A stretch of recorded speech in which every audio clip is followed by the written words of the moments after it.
Hello everyone, আসসালামু আলাইকুম। কি অবস্থা সবার? আশা করি সবাই ভালো আছেন। ইনশাল্লাহ আপনাদের দোয়া ভালোবাসায় আমরা অনেক অনেক ভালো আছি। দেখেন, আমাদের ফিশিং এর দ্বিতীয়তম দিনে প্রচুর পরিমাণ আবহাওয়া খারাপ, 3 নম্বর সিগন্যাল।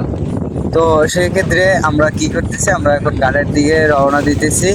আমরা দিচ্ছে বাবারে ময়ূরপুর দিচ্ছে মৎস্য বন্দর থেকে দিচ্ছে বাবারে প্রায় দিচ্ছে বাবারে 40 দিচ্ছে নটিক্যাল মাইল দূরে আছি। দিচ্ছে বাবারে তো দিচ্ছে। সেক্ষেত্রে আমাদের আনুমানিক জোয়ারে উঠে যাচ্ছি।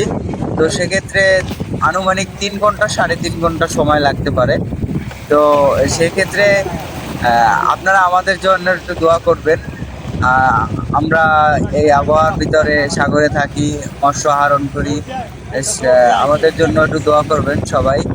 আর দেখেন, সাগর মানে উত্তাল হয়ে গেছে, মোটামুটি উত্তাল হয়ে গেছে।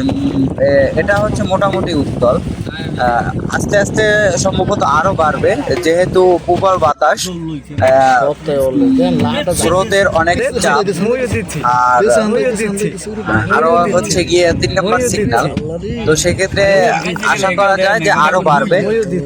আমরা তো কোনো রিস্ক নিতে চাচ্ছি না। তো সেক্ষেত্রে আমরা